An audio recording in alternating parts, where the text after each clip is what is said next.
আমরা যখন রমাদানের বিভিন্ন রহমত বরকতের বর্ণনাগুলো শুনি, আমরা প্রত্যেকে আশাবাদী হয়ে উঠি। এবং বিশ্বাসীদের একটা বৈশিষ্ট্য হচ্ছে সবসময় আশাবাদী হওয়া, হোপলেস না হওয়া। আল্লাহ তাআলা সূরা ইউসুফে বলছেন, লা তাইয়াসু মির রাহিল্লাহ ইন্নাহু লা ইয়াইয়াসু মির রাহিল্লাহি ইল্লাল কওমুল কাফিরুন। তোমরা আল্লাহর রহমত থেকে নিরাশ হয়ে যেও না, তোমরা হোপলেস হয়ে যাও না। আল্লাহর রহমত থেকে নিরাশ শুধু তারাই হয় যারা অবিশ্বাসী, যারা কাফির। সো বিশ্বাসীরা সবসময় আশাবাদী থাকে।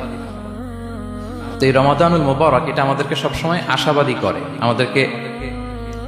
আমাদেরকে স্বপ্ন দেখায়, আমাদের হৃদয়ে আশা জাগায়। আমরা যখন রমাদান কেন্দ্রিক কথাগুলো শুনি আমরা উচ্ছ্বসিত হয়ে উঠি। যখন বলা হয় যে এই মাস আসলে একটা নফল করলে ফরজের সমান সওয়াব, তারপর এই মাসে উমরা করলে হজের সমান সওয়াব, তো এটা শুনলে মনের মধ্যে একটা আশা জাগে যে আমাদের আওয়ার রিওয়ার্ডস আর মাল্টিপ্লাইড, আমাদের যে প্রতিদানগুলো দেয়া হচ্ছে নেক কাজের, এটা অনেক বাড়ানো হচ্ছে।